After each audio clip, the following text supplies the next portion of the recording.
Je vote pour la science avec Pascal Lapointe et Isabelle Burgon. Bonjour à vous.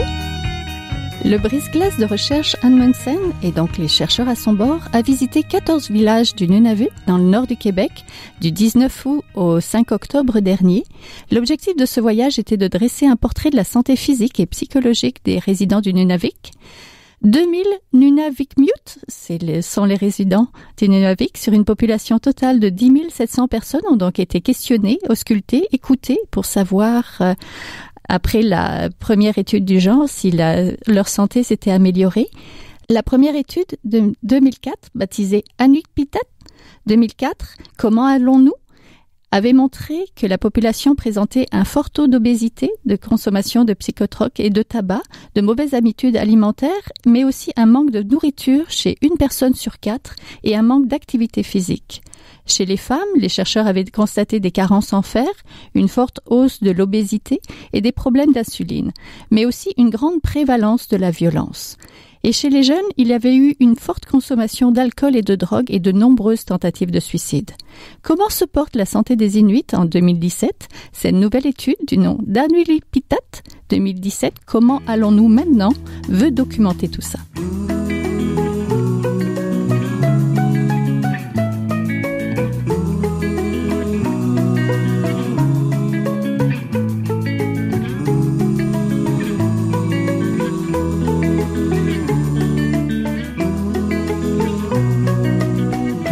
Pour en parler avec nous, nous rejoignons la Dr Françoise Bouchard, directrice de la santé publique à la Régie régionale de la santé et des services sociaux du Nunavik et co-directrice de Anupitat 2017. Bonjour. Bonjour. Nous vous rejoignons à Kuujjuaq. Oui, c'est ça. Moi, je veux savoir d'abord quels étaient les principaux objectifs de cette étude. Il y a beaucoup d'objectifs avec cette étude parce que finalement, on ne fait pas souvent de telles études dans notre région à cause justement de la logistique et des énormes coûts que ça peut entraîner. On voulait d'abord revoir la cohorte qui avait été vue en 2004 pour voir un peu un suivi de l'état de santé de ces personnes-là. Et on voulait aussi adresser une partie chez les jeunes, en fait nos 16 à 29 ans, pour créer justement une nouvelle cohorte de jeunes qu'on va pouvoir suivre éventuellement dans le futur. Et en même temps, on a ajouté un volet communautaire à cette étude pour justement pouvoir fournir à nos communautés un portrait de leur situation. Fait qu'il y a beaucoup d'objectifs et on voulait adresser aussi plusieurs thèmes et questions de santé à l'intérieur de cette étude. Depuis 2004, il y a eu beaucoup d'intérêt de la part de la communauté et de la population sur le type de recherche qui se fait au Nord et c'était important que cette enquête se fasse sous le leadership des communautés et des leaders inuits. Et donc, la structure de l'enquête, d'abord, est un comité de gestion qui est formé principalement des représentants des organisations régionales du Nunavik. C'est qu'on y retrouve la commission scolaire, on y retrouve le gouvernement régional, on y trouve Makivik, on y retrouve des représentants du Conseil des jeunes inuits. Et donc, ça permet ainsi de s'assurer que les résultats et les informations qu'on va tirer vont être utiles pour les décideurs et les gens du Nunavik. Oui, vous étiez à bord du bateau donc pour faire la tournée des 14 communautés. Qu'est-ce qui vous a le... J'ai fait seulement une partie. J'ai fait une semaine sur le bateau. C'était quand même près de 2 mois sur le bateau complètement. Donc, j'ai pu participer pendant une semaine au déroulement. Comment ça s'est passé et qu'est-ce qui vous a marqué le plus lors de cette semaine? Et mon Dieu. Il y a beaucoup de choses. C'est une entreprise quand même gigantesque. On est à la merci des intempéries quand on est sur un bateau. Mais ce qui m'a frappé, c'était que les participants, les gens des communautés qui se présentaient sur le bateau étaient souriants, étaient fiers de participer à cette enquête. On sentait une appropriation de ce processus-là par les gens. Donc, ça, c'est la première chose qui m'a frappée quand j'étais sur le bateau. C'était quand même, on leur demandait beaucoup. C'était presque 3 heures de leur temps qu'on leur demandait pour participer à tous les aspects de l'étude. On a même rajouté un volet bucco-dentaire dans cette enquête. Donc, c'est exigeant. Les gens de tout âge, en fait entre 16 ans et plus, sont présentés. On avait quand même des défis logistiques en termes de faire monter les participants à bord. Donc ça a été assez, comment je dirais ça, chaque jour amenait des défis un peu différents. Dans le sens de la température, du fonctionnement des barges et tout ça. Mais je pense qu'il m'a frappé, c'est l'équipe qui était à bord aussi, l'équipe d'intervieweurs Inuit et Halunak blancs, qui travaillaient vraiment ensemble. On sentait un partenariat, on sentait un esprit d'équipe sur le bateau. Et l'équipe à terre, qui, elle, était chargée du recrutement, qui avait une tâche très difficile, qui était dédiée et qui travaillait très fort pour assurer que les participants puissent être en temps et avoir rempli tous les questionnaires requis avant d'embarquer sur le bateau. Oui. Est-ce qu'il y a eu un suivi des participants de l'autre étude? Est-ce qu'il y avait des gens que vous aviez déjà, que les chercheurs d'alors avaient déjà rencontrés? Oui, en fait, une proportion a été rejointe de ceux de 2004. Donc, je pense qu'on va pouvoir effectuer justement un suivi. Malheureusement, on ne peut pas toutes les rejoindre pour différentes raisons, qu'ils n'étaient pas dans le village au moment où on est passé, ou est-ce que, ils avaient déménagé, ou ils ne pouvaient pas se présenter pour différentes raisons. Mais on a rejoint quand même une bonne proportion des gens de 2004. Oui. Quand seront disponibles ces résultats d'études? On espère avoir des premiers résultats au cours de l'automne 2018. À cause du bagage énorme de données qu'on a collecté cette fois-ci, ça demande beaucoup de travail en termes de l'entrée des données, la pondération, la vérification des données avant de vraiment pouvoir produire des résultats. Donc, on espère et on vise à produire des résultats pour l'automne 2018. Oui. Est-ce que vous avez déjà des évidences au niveau de certaines données de santé? Pas du tout. Je préfère ne pas me faire d'idées et vraiment recevoir les données. C'est sûr qu'on a une idée des problématiques. On connaît nos problématiques dans le Nord. On a des taux de suicide élevés, on a des habitudes de vie, un tabagisme élevé. Donc, on s'attend à ce que ça soit reflété dans les résultats, sûrement. Mais ce qu'on veut aller chercher aussi, c'est des éléments, des facteurs de protection, des choses qui font que la résilience et l'état de santé dans la communauté puissent s'améliorer. Et ça, c'est des éléments qu'on veut aller chercher dans cette enquête aussi. Oui, qu'est-ce qui pourrait être un facteur, justement, de protection? Je pense que le support familial, le cercle social, les relations entre les individus, l'identité culturelle, on sait que ça joue un rôle important dans les communautés autochtones. Fait que c'est des éléments comme ça qu'on veut documenter pour justement savoir dans nos interventions futures comment on peut mieux orienter pour renforcer ces éléments-là. Oui, vous êtes à Cujuac, donc vous rencontrez beaucoup justement de gens qui vous parlent peut-être de santé, etc. Est-ce que vous avez remarqué qu'il y a eu des choses les dernières années qui ont été documentées avant cette étude? Bien, on fait toujours un peu des petites études ciblées. C'est sûr que on est préoccupé actuellement avec les taux de suicide, avec les jeunes, justement, leur état de santé mentale. Et on sait qu'il y a des facteurs reliés à ça qui sont, je ne sais pas si c'est antécédents ou pas, pour la détresse qui est reliée justement à très souvent ne pas savoir son futur, ne pas avoir une vision de son futur. On a une population qui dans le Nord, on leur fait sauter énormément d'années de transition très rapidement, passer d'un état de nomadique à il y a déjà 50, 60 ans, et maintenant une sédentarisation, une urbanisation qui met des enjeux importants. les pratiques traditionnelles sont difficiles à garder et à préserver, mais on en sait l'importance. Donc, tous ces éléments-là, on sait que jouent un rôle, et ça, on l'observe au cours des dernières années.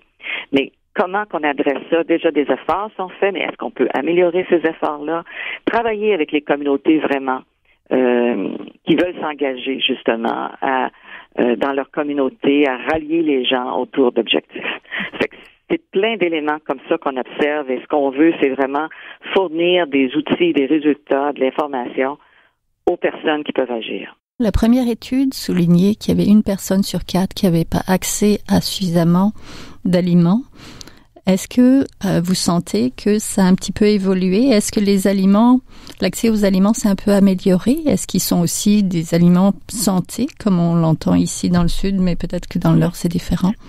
Malheureusement, on se fie, et ça, c'est toujours la difficulté d'accès à de la nourriture de qualité. Il y a la nourriture traditionnelle, le country food, qui est un élément important nutritionnel. Mais comme on sait, par exemple, le caribou, les hordes de caribou ont diminué. Donc, il y a un impact important sur l'accès. Et très souvent, on se fie de plus en plus aux aliments qui sont vendus dans les épiceries, qui sont des aliments qu'on appelle transformés et qui sont pas les mêmes valeurs nutritionnelles. Donc, une dépendance plus grande sur cette utilisation de ces aliments-là. On a actuellement dans la région établi justement un comité régional sur la sécurité alimentaire qui regroupe les leaders, les organisations pour justement trouver des solutions et pour trouver comment on peut renforcer des messages et améliorer l'accès soit à la nourriture traditionnelle, mais aussi de la nourriture de qualité quand il s'agit des pratiques qui utilisent les épiceries, l'accès à des nourritures des aliments du Sud. Donc ça, c'est des éléments qu'on sait qu'avec Ranolépita, on est allé remesurer tous ces éléments-là pour pouvoir justement mieux documenter et pouvoir mieux orienter aussi les travaux du comité. Fait que, déjà, il y a des prises en main, mais je pense qu'on a besoin d'avoir des informations les plus près possibles de la réalité d'aujourd'hui pour justement s'assurer qu'on s'oriente de la bonne façon. Oui, parce que la première étude, il y a 13 ans, soulignait donc ce manque d'accès aux aliments, soulignait aussi des forts taux d'obésité, de diabète, donc des répercussions très concrètes chez les personnes qui vivent là-bas. Oui, intéressant. Vous parlez du diabète. On va être surtout curieux de savoir parce que bien qu'on observait un peu de diabète il y a 2004, ce n'était pas des proportions qu'on observe chez les Premières Nations. Et on se pose beaucoup la question, est-ce qu'il y aurait une différence entre les Inuits et les Premières Nations sur la prévalence du diabète? Est-ce que les facteurs l'obésité, oui, est présente et c'est peut-être plus se reflète dans d'autres problèmes de santé que le diabète. Et c'est des questions qu'on espère pouvoir regarder attentivement. Donc on va surveiller ça à l'automne 2018 pour voir les résultats de votre étude. Merci beaucoup.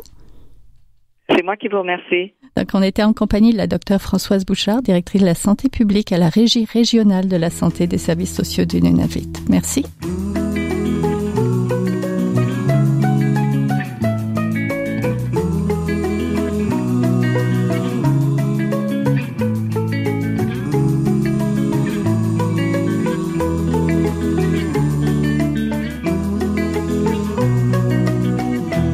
La nouvelle étude du Nondanulirpita 2017, Comment allons-nous maintenant, veut documenter donc l'espérance de vie, l'exposition aux contaminants, l'insécurité alimentaire, la santé physique et mentale et les taux de suicide et la violence chez les jeunes. Et elle se penche aussi sur les contaminants, une problématique qui avait été soulignée lors de la précédente étude.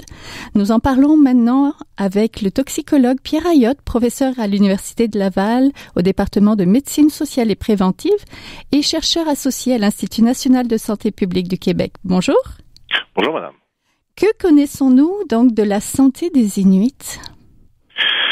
Eh bien, grâce à différentes enquêtes qui ont été réalisées là au cours des 25 dernières années, on en connaît davantage sur la santé physique, la santé mentale, et plus récemment, on s'est également intéressé à la santé communautaire, donc comment les différentes communautés, les 14 communautés au Nunavik vont et quels sont les points positifs qu'on retrouve dans les communautés, là, de façon à pouvoir documenter les points positifs, pas seulement s'attarder aux points négatifs.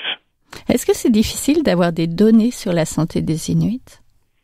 Bien, étant donné que c'est des Inuits habitent des régions passablement éloignées des grands centres urbains au Québec, la distance est grande et oui, effectivement, donc on doit déployer des moyens extraordinaires pour réaliser des enquêtes de santé qui nous permettent de mieux connaître l'état de santé de la population. Donc, c'est pour ça que récemment, comme en 2004, là, on a mobilisé un brise-glace pour aller réaliser une enquête de santé, donc utiliser le brise-glace Amundsen comme clinique flottante. Oui, pour aller les rejoindre de communauté à communauté, finalement. Exact. Mm-hmm. Vous avez participé à Nurlupitat 2017. Je ne sais pas si mon inuktitut est bon. Oui, c'est très bon. Alors oui, j'étais en fait co-directeur scientifique avec Dr Bouchard. Donc, on a établi la programmation scientifique là pour l'enquête et donc défini comment on allait aborder les différents thèmes là pour l'enquête de 2017. Donc, comme je l'ai mentionné, des thèmes là portant sur la santé physique, la santé mentale et également la santé communautaire. Avez-vous eu la chance d'aller sur place avec le Amundsen? Oui. J'étais à bord du navire pour la première semaine de l'enquête. Là, question de voir à ce que tout soit démarre harmonieusement et qu'on puisse faire des ajustements là, de dernière minute là, pour que tout roule convenablement. Est-ce que c'était la première fois que vous alliez dans le Nord?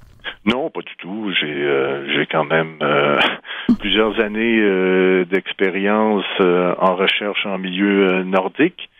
Donc, j'avais participé aussi à l'enquête de 2004 là, dans un rôle moins important. Donc, est-ce que vous avez constaté des différences, des changements?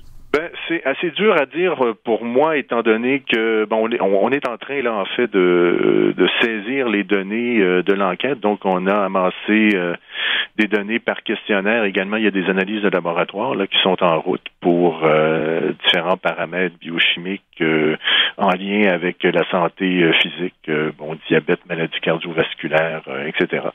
Donc, on est en train de compiler ces données-là. Donc, je peux pas vraiment répondre à votre question actuellement. On va en savoir beaucoup plus dans quelques mois. Oui, je parlais pas de résultats. Je parlais simplement peut-être la participation des communautés. Est-ce que parce qu'ils vous attendaient, ils voulaient un retour aussi là sur les informations? Oui, ils nous attendaient. Le taux de participation a été adéquat. Est-ce qu'ils attendaient un retour? En fait, tous nos participants, puis c'est vraiment, moi j'ai été vraiment étonné de voir comment ils étaient contents de venir à bord du navire et comment la plupart, la très très grande majorité d'entre eux avaient aimé leur expérience à bord, même si finalement on leur demandait pas mal d'efforts en termes de durée. Donc on avait là, des questionnaires qui duraient plus de 2 heures et également des tests cliniques qui faisaient en sorte que la durée totale de la participation à bord du navire dépassait 3 heures, 3 heures et demie. Oui, ce qui peut être beaucoup aussi à agencer dans un quotidien là. Oui, tout à fait. Vous vous intéressez beaucoup aux contaminations de l'environnement. Que savons-nous des contaminations dans lesquelles vivent les hommes et les femmes? C'est un sujet très très vaste en fait qu'on étudie depuis la fin des années 90. En fait, c'est mon collègue regretté, décédé en 2014, Éric Devoyer, qui s'est intéressé à cette question-là. Au départ, il avait en fait comparé 2 groupes de femmes pour ce qui est de la présence de contaminants dans le lait maternel. Donc, il avait d'abord recruté des femmes du sud du Québec et pensant que au nord, la situation serait mieux, donc il y aurait moins de pollution, il avait également réussi à recruter la participation de femmes du Nunavik pour avoir un groupe contrôle finalement. Mm-hmm. Et puis, telle ne fut pas sa surprise de constater que finalement, c'était le groupe contrôle qui montrait des niveaux de contamination plus élevés. Donc, ça a été le point de départ là, d'études Et sur l'exposition des populations nordiques, principalement chez les Inuits, là, à différents contaminants environnementaux. Puis, on s'est intéressé à des composés organiques persistants, les BPC, dioxyde de furane, etc., mais aussi à des métaux comme le mercure, le plomb. Oui. Rappelez-nous comment une personne peut ingérer tout ça dans le Grand Nord. C'est par l'alimentation? Oui, en fait, pour le mercure et les polluants organiques persistants, c'est en fait un problème de chaîne alimentaire. Hein. C'est que des polluants comme le mercure et les BPC voyagent sur de longues distances avec les courants atmosphériques et océaniques. Et une fois que les contaminants sont rendus dans l'environnement nordique, ils vont s'accumuler dans la chaîne alimentaire, principalement la chaîne alimentaire aquatique. D'où les Inuits tirent une partie importante de leur alimentation.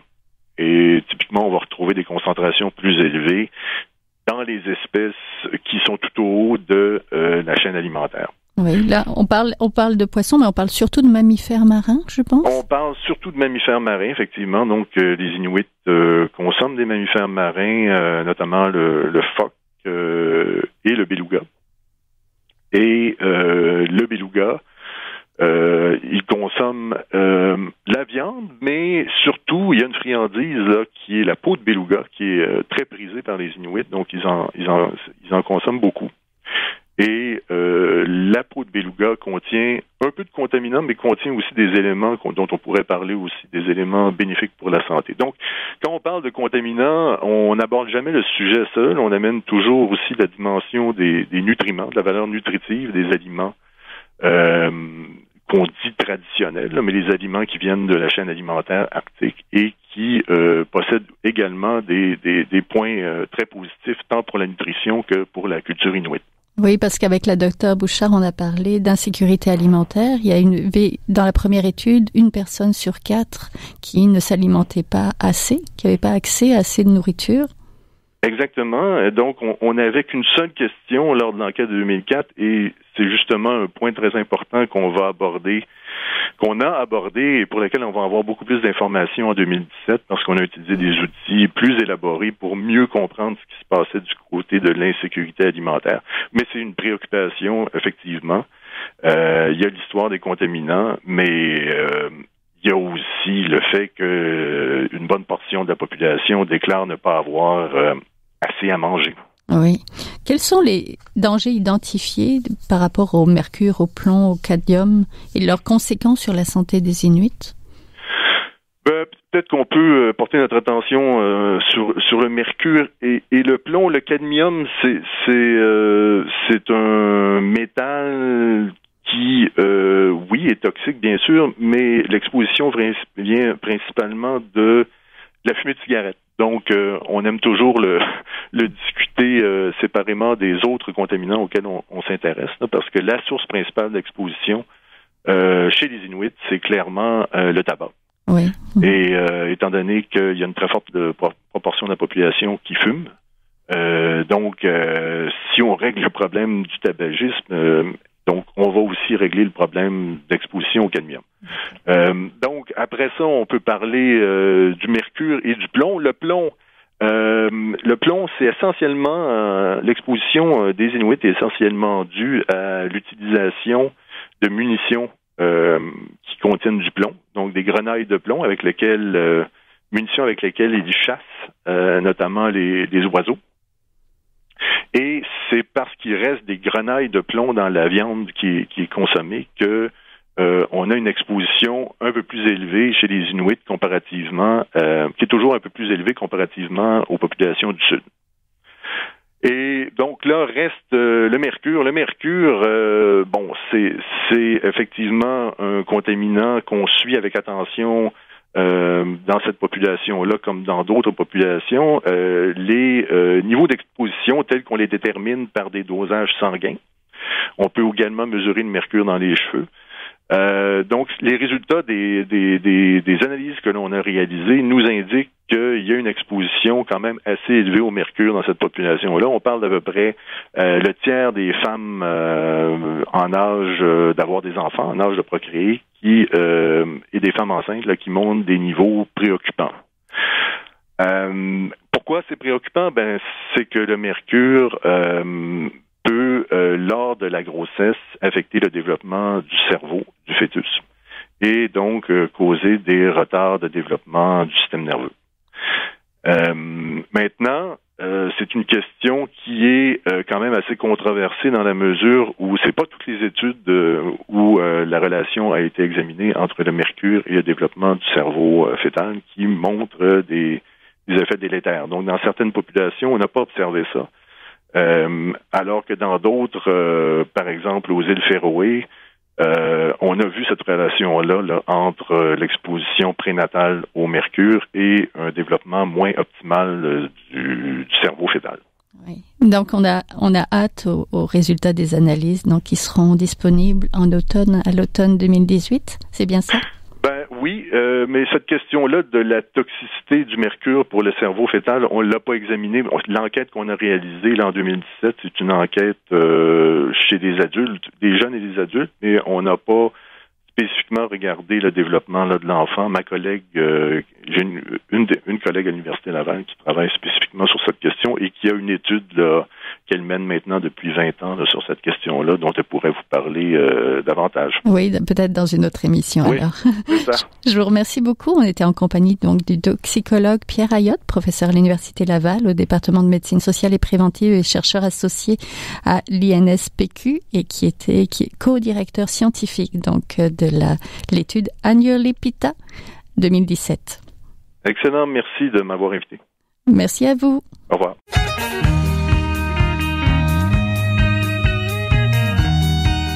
C'est tout pour cette semaine. Je vote pour la science. C'est une production de l'agence Science Presse avec Radio VM. Au micro, Isabelle Burguin. À la régie, Daniel Fortin. À la recherche, François Cartier. Vous pouvez réécouter cette émission à l'antenne de Radio VM ou encore en podcast sur le site de l'agence Science Presse. Donc, à sciencepresse.qc.ca. Et donc, nous suivre toujours sur vos réseaux sociaux préférés. À la semaine prochaine. Jin Jiahua est un chercheur typique de ceux pour qui les progrès de la bioinformatique ont préséance sur le sens biologique et pour qui la grosse science constitue la seule logique. On y parle de génome, de transcriptome et de spliceosome, de traductome, de protéome et de foldéome, de kinome, de protéasome, mais pas du glaucome de Guillaume, de signalosome vers les lysosomes, et puis E.T. von Home. Des milliers de candidats qui montent et qui descendent en fonction du stimulus duquel ils dépendent. Pendant que Dr. Roy, on ses résultats.